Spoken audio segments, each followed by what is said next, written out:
The UCAT results are now out for this year, and there are some really interesting developments that I'm going to discuss in this video. If you're applying for this year, you really want to know these, but equally if you're applying in future years and want to kind of understand the results so that you can adapt the way that you prepare to make sure that you kind of get a really good UCAT score. So we're going to look at the scores, the sections, and actually at the end we're going to talk about what it means for applications and what you should do based on this information. So the first bit of good news is that the number of people sitting the UCAT this year has actually gone down by about 900. It was 37,230 last year, and then this year it was about 36,000, I think 374. So that is a good sign, that because it will be an indicator of how many people are sitting or applying to medical school based on those sitting the UCAT. So it means that those fixed places of 9,500 places available in the UK have less competition, arguably and probably, compared to previous years. Now let's have a look at the scores.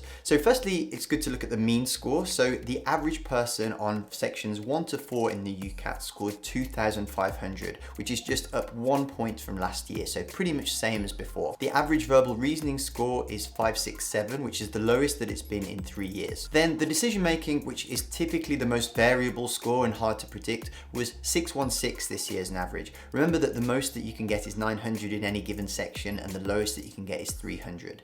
But the range for the decision making has always varied throughout the years. So the lowest it's been in the last 5 years is 610, which was last year, and the highest it's been is 625, which was 2 years ago. Then the quantitative reasoning, historically normally the highest scoring section, was 658 this year, so down from about 7 points last year from 665, and actually the lowest it's been in the last 4 years. Historically, normally, like I say, the quantitative reasoning is the highest scoring one, but this time the abstract reasoning was that 1 point higher and actually got a 659 as the average in the highest scoring section this year. And it's interesting to see these developments in the abstract reasoning, because I think people are now starting to understand how to decipher the patterns.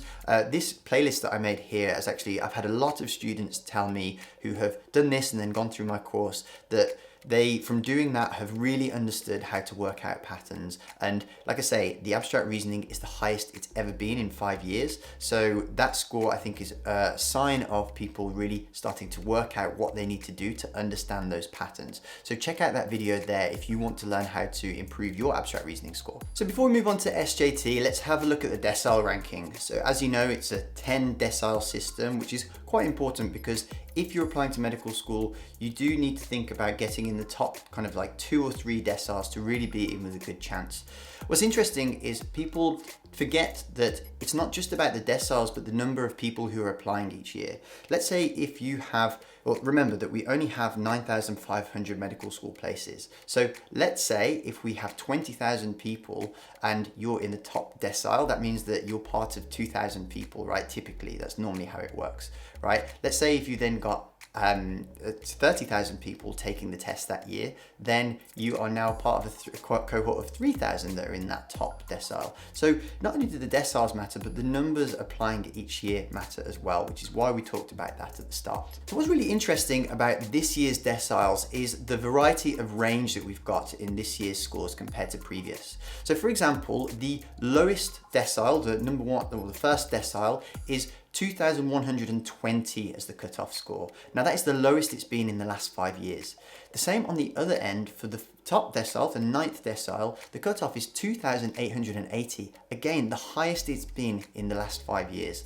So what that's showing us is that there's a bigger variety or a bigger range in which people are scoring, so more of a spread of scores, so to speak, which is interesting because that means that it's harder to get obviously into the top decile and really harder to stand out, but also at the same time really difficult for the people who are in the lower deciles to kind of be in with a chance of getting into medicine. If you are probably in that lower few deciles and you're thinking, actually, maybe this isn't the year for me and you're going to try again next year, I would recommend that you check out this video here where we help people one-on-one. We've had lots of people come on our program now that have not done well in previous years and then come to us for help with their second attempt and taken their UCAT score from a 2,400, 2,300 and got in the top decile in 3,000 plus.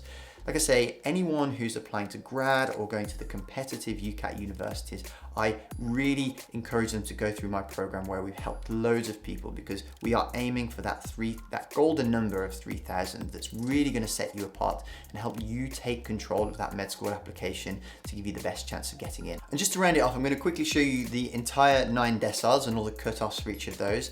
And then here I'm going to show you how they've changed throughout the years. So for the last 5 years, how they have varied. Finally, as I said, we'll talk about the SJT. Now, interesting with how the bands have gone this year, it's more, as you know, it's 1 to 4. So 1 being the highest band, 4 being the lowest. If you've got a band 4, I would say that probably rules you out of applying to most medical schools.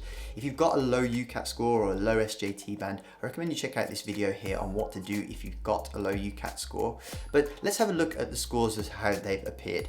Typically, over the last 5 years, what we've seen is that anything from 50 to 66% have got in the top half, so band 1 or 2.